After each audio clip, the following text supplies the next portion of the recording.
Desta noite e é voltado aqui para as presidenciais na Venezuela. Nicolás Maduro foi reeleito para um terceiro mandato consecutivo de 6 anos e eu pergunto-te mesmo, Issal, se recomendas a continuidade de um mandato que não tem nem aprovação interna nem da comunidade internacional, segundo as notícias que nos chegam, pelo menos. Pronto, em relação à aprovação interna, isso é discutível.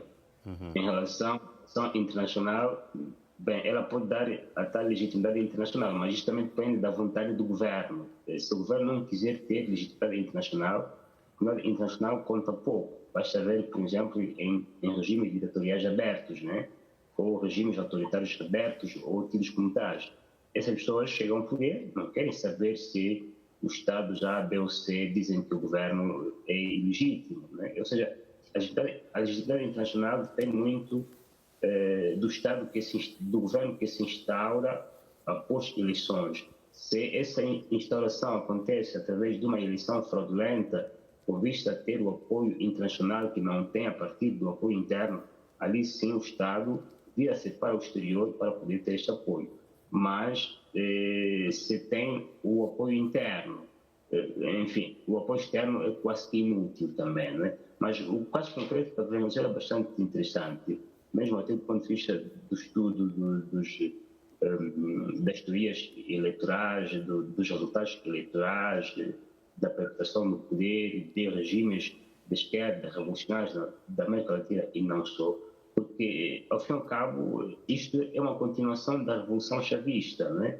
Nicolás Maduro é um pupilo de Hugo Chávez. Leva a cabo a mesma política socialista de esquerda revolucionária que levou a cabo Hugo Chávez desde 1998 até a sua morte em 2012 ou 2013.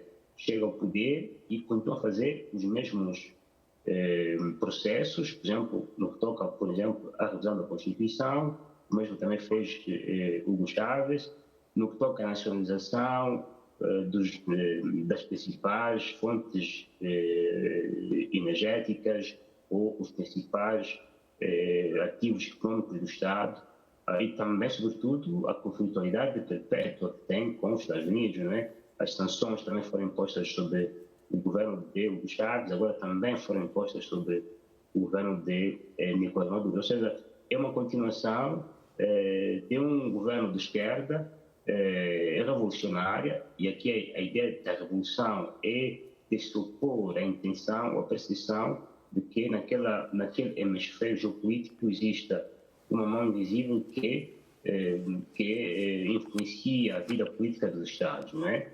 E essa mão invisível, sabe-se muito bem quem é essa mão invisível, né? Há essa percepção, existe este medo, esse espectro, né, do medo na América Latina de que quando as democracias se viram mais para o tipo de democracias liberais, haja ingerência externa da parte dos Estados Unidos nos seus assuntos internos. Então, a Venezuela é isso, é um regime que tem o apoio popular, né? Pode não ser o apoio maioritário capaz de levar o presidente a vencer a eleição, mas existe um apoio popular, né? As ideias revolucionárias de Hugo Chávez e de Nicolás Maduro têm o apoio popular bastante substancial, bastante conhecido.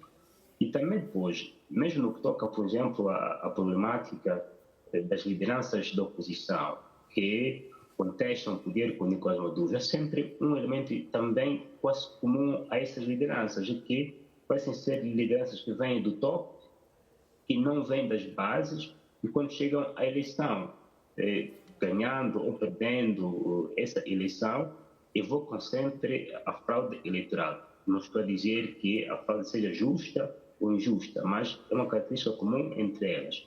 Imaginemos em 2018, o Juan Guaidó também disse que ganhou a eleição, declarou-se presidente interino de Venezuela, foi reconhecido como tal por uma dezena de estados, sobretudo do mundo ocidental, Estados Unidos, União Europeia e tantos outros, mas depois, o que é que houve? Esse fenômeno desapareceu. Onde está o Juan Guaidó hoje, na cena política venezuelana? Inclusive, pende sobre ele mandado de captura da parte do governo da Venezuela, porque o que mostra dizer que ele nem sequer se encontra mais no território venezuelano, não é? E agora há essa liderança que também é de uma pessoa que esteve na diplomacia por algum tempo e depois, porque a principal candidata da oposição não foi permitida de concorrer, essa pessoa foi indicada para substituir, ou seja, as lideranças da oposição na Venezuela não são constantes, não vêm das bases, tendem a vir a partir do topo, sem o elemento de penetração, de uma relação profunda com as bases da Venezuela. Daí que, quando perdem a eleição, tendem a desaparecer.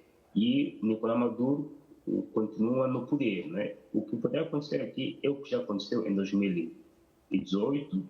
Esta oposição vai alegar as fraudes de forma direta ou indireta, de forma justa ou injusta, mas Maduro vai aplicar o princípio do facto consumado, vai se manter no poder até o cumprimento deste mandato, mas com a revisão da Constituição que ele fez em 2018. Isso lhe permite, inclusive, concorrer para um outro mandato, para um segundo mandato, quer dizer que depois está no poder até mais ou menos até mais ou menos ao limiar de 2040, não é? Ou seja, enquanto não houver na Venezuela um movimento de contra-revolução, não é? Do tipo neoliberal, mas profundamente enraizado nas massas da Venezuela, o movimento revolucionário da esquerda de Hugo Chávez e dos seus futuros sucessores vai continuar a vencer na América Latina e também a vencer, sobretudo, na Venezuela.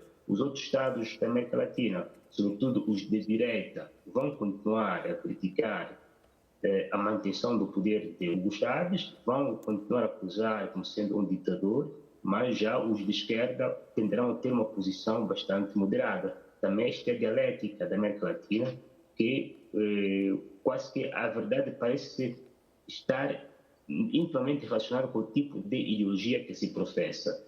Quem é de esquerda apoia Nicolás Maduro incondicionalmente, muitas vezes, e quem é de direita tende a criticá-lo, muitas vezes sem ter sequer bases concretas para o fazer. E depois, uma questão quase retórica a se colocar aqui é: imaginemos que, de facto, Nicolás Maduro, não estamos a dizer que ele não tenha vencido, mas, hipoteticamente, imaginemos que ele, de facto, tenha vencido essa eleição. Será que os estados que dizem que ele cometeu fraude eleitoral teriam reconhecido a vitória dele? Não é?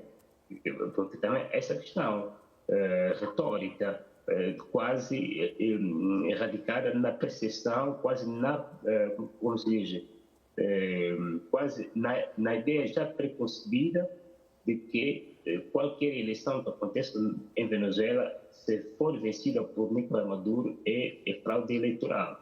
Pode não ser isso, pode ser que ele de facto tenha vencido mesmo, mas como existem as diatribas políticas, ideológicas internas e externas, qualquer vitória dele pode ser quase sempre lida na ótica de fraude eleitoral e da convocação de contagens paralelas, com vista a legitimarem o poder de figuras da oposição, e pode ser que elas também não venceram a eleição por várias razões de organização política, de relação com as massas, da mensagem política, que pode não ecoar junto das massas